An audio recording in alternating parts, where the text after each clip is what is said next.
I've been attached with the feeling of now waking up with you by my side.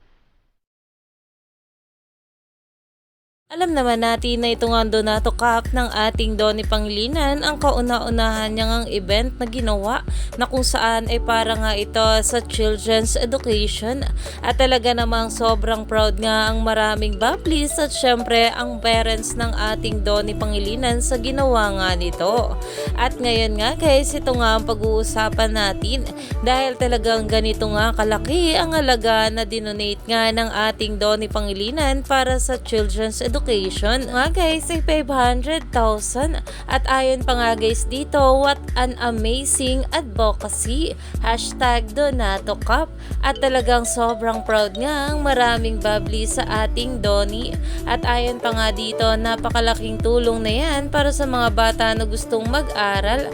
Congrats Donato Cup dahil talaga namang sinuportahan nga ito ng marami, lalong lalo na nga ng kanyang mga endorsement, kaya naman talagang sobrang proud at bless nga talaga itong ating Donnie Pangilinan. Talagang patuloy pa nga itong gagawin ng ating Donnie Pangilinan at ganoon nga rin ang ating Bel Mariano. Kaya naman marami pa nga talaga tayong dapat abangan sa ating couple ngayong araw.